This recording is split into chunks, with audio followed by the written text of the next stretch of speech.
Hey, welcome back, everybody.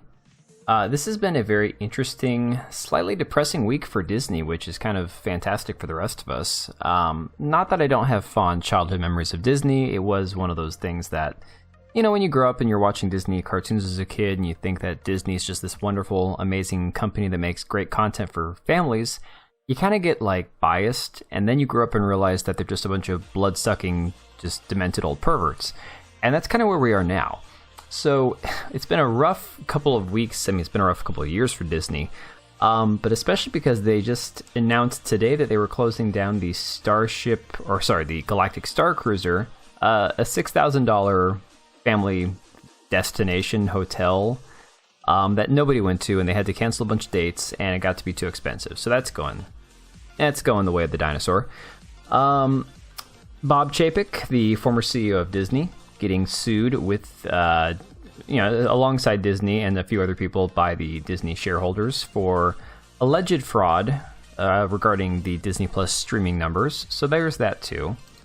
And now today as well, Disney cancels plans for $1 billion campus. It was supposed to be 2,000 new jobs in Florida. They're laying it off as being, the fault of Ron DeSantis because he's at it. He and Disney are going at it over this whole parental rights education bill and the special governing powers that Disney has had for Disney World in Florida up until this point. So there's a lot of this behind the scenes crap going on. So as pointed out by Price of Reason on Twitter, Kathleen Kennedy's day at Lucasfilm. 1, Star Wars Galactic Cruiser closes. 2, Indiana Jones receives poor reviews, and we'll get into that in 1 second. And 3, Willow is removed from Disney Plus as a cost-cutting measure. Now, Willow, the god-awful sequel to the 1980s movie that I loved growing up. If you didn't see that TV show, you didn't miss anything. It was one of the worst shows I've ever watched next to She-Hulk, and so, I guess they pulled that from Disney Plus to save money. But back to his number 2 point, Indiana Jones receives poor reviews. So the critic reviews for Indiana Jones and the Dial of Destiny are starting to come in, and they are terrible. I mean, some of them seem like glowing reviews. It's sitting at 50% right now, and you can guarantee by tomorrow, after a few more reviews, this is going to get bumped up to where it's just fresh, because the critics are not going to let it stay rotten. But some of the ones that kind of stood out, there's obvious... This is a funny one, because this is not a 3 out of 5 score right here. There are some genuinely moving scenes as we see this fantastic character finally getting ready to hang up his hat for the last time. Thanks, Indy. It's been quite a ride. And I clicked on that one. The full review is linked to an article for, I can't remember the magazine. But basically, there's nothing specific in that quote right there that would make it a 3 out of 5. You would think that's at least a 4 out of 5. No, but they're being honest with the score, but their actual quote, their review, gives it some fluff. They don't want to be too harsh. They don't want to, come down too hard on Disney because they don't want to lose their special access privileges that they get. So this one's a much more honest review here from Richard Lawson. One can feel the 4 credited screenwriters grasping at inspiration and coming up short. What they did manage to make would be perfectly fine as a standalone adventure film starring some other character, but it's not worthy of the whip. This one here from Kevin Mayer is way more brutal. The good news is that it's not as poor as Indiana Jones and the Kingdom of the Crystal Skull. The bad news is that it's not much better. Now, I didn't ever watch Kingdom of the Crystal Skull. For me, I grew up on the original trilogy, and that's it. Those are the only 3 that I care about. I'm one of those people that I don't consider Crystal Skull to be canon, so whatever. And I love that this one here, even a 4 out of 5 review, and it's a positive review here. If you join him for the ride, it feels like a fitting goodbye to cinema's favorite grave robber. I do accept that tomb raiding, grave robbing are all kind of the same thing, but there is a really funny revisionist take on Indiana Jones where they are calling him more of a grave robber, right? Robbie Collin from the Daily Telegraph UK.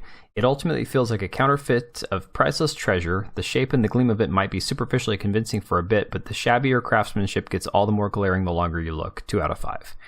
And the rest is very generic, right? But somebody screenshotted this and put it on Twitter. I don't know if this is actually legit. It's funny either way. But, a supposed quote from the movie.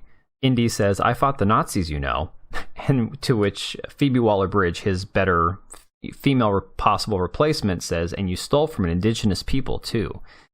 I mean, we can all just see that being a thing, right? I mean, I don't know for sure that it's going to happen, but we can see it being a thing. The funny thing is, this movie has been plagued by rumors, and not just like rumors you see on like Overlord DVD's channel where he's right like maybe 3 out of 10 times.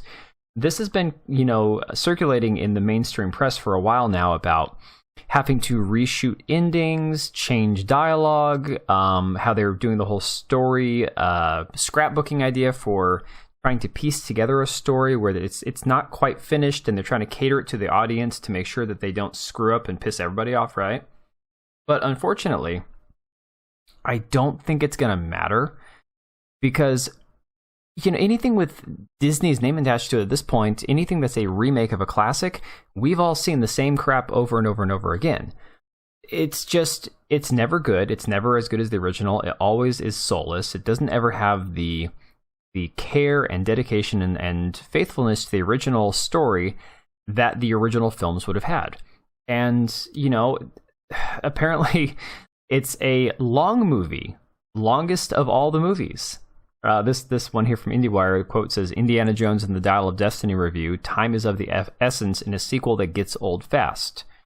Kingdom of the Crystal Skull suddenly doesn't look so bad. Yeah, so apparently Indiana Jones 5 runtime makes Dial of Destiny the longest Indy movie.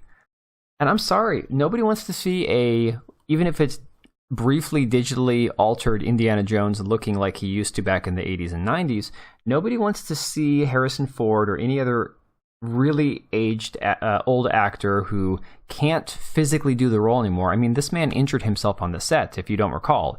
He actually got injured, and it's part of what prolonged filming of this movie, as well as the changed endings and the altered endings and all the changes to dialogue. So this film is going to be yet again another disastrous, absolute nightmare shit show for Disney. On top of everything else that they've gotten themselves in the middle in, on top of everything where they've kind of interjected themselves into woke politics and cramming ideology down children's throats and trying to inject things into their kids' programming, as well as remaking everything under the sun, making all their classic cartoons into live actions that nobody asked for. It's going to be just another soulless, empty rehashing of something that we would have watched 20 years ago if it was still Harrison Ford in his prime, but it's too late. It's too late. The time has come and gone, and this is just one more example of Disney kicking the can, trying to bleed as much as they can out of this franchise, and it's too late. Let me know what you guys think, though. I'm not going to watch this movie. Maybe some of you will. I'll be curious to see what your thoughts are down below. Thanks for watching. Until next time.